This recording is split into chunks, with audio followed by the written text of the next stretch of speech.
Panibagong pangalan ang nadagdag sa listahan ng mga sangkot umano sa kaso ng mga nawawalang sabungero.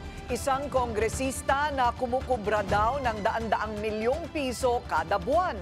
Ang detalye sa exclusive agenda report ni Joash Malimban. Isang malaking pangalan na naman ang idinawit ng whistleblower na si Julie Dondon Patidongan sa kaso ng mga nawawalang sabungero. Malaki knowledge yan kasi membro yan ng ALPA eh. Membro si Sunny Lagon ng ALPA. Yan yung congressman na illegalista. Ayon kay Patidongan, kabilang si Sonny Lagon ng Ako Bisaya Party List sa mga pinakamalalaki ang kinikita sa sabong at isabong operations. Aniya, kumikita ang Alpha members ng daan-daang milyong piso buwan-buwan.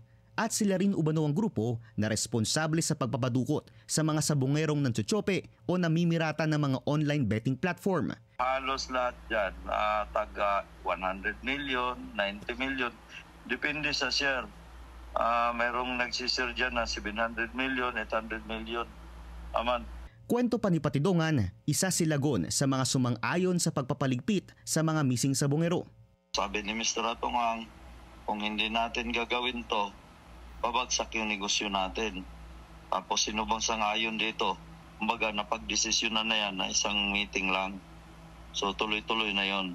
Sa pagsisiyasat ng Billionaire News Channel, isa si Lagon sa mga aktibong miyembro ng Pitmasters. Noong Mayo, itinanghal siya bilang solo champion sa Pitmaster Cup sa Manila Arena. At isa sa mga advokasya ng party list na kanyang nire-representa ay ang sabong industry.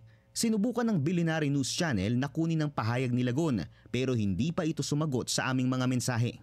Samantala, sumagot na si retired Lieutenant General Jonel Estomo matapos siyang idawit ni Patidongan.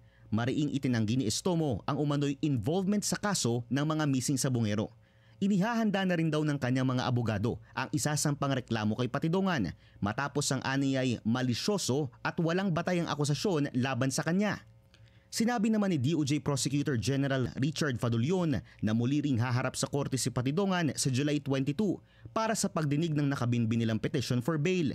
Ayon kay Patidongan, handa siyang harapin ito at umaasa siyang magpapakita rin ang 5 pang akusadong security guards ng Manila Arena para tuluyan na silang magkaharap-harap. Para sa agenda, Joash Malimban, Billionaire News Channel.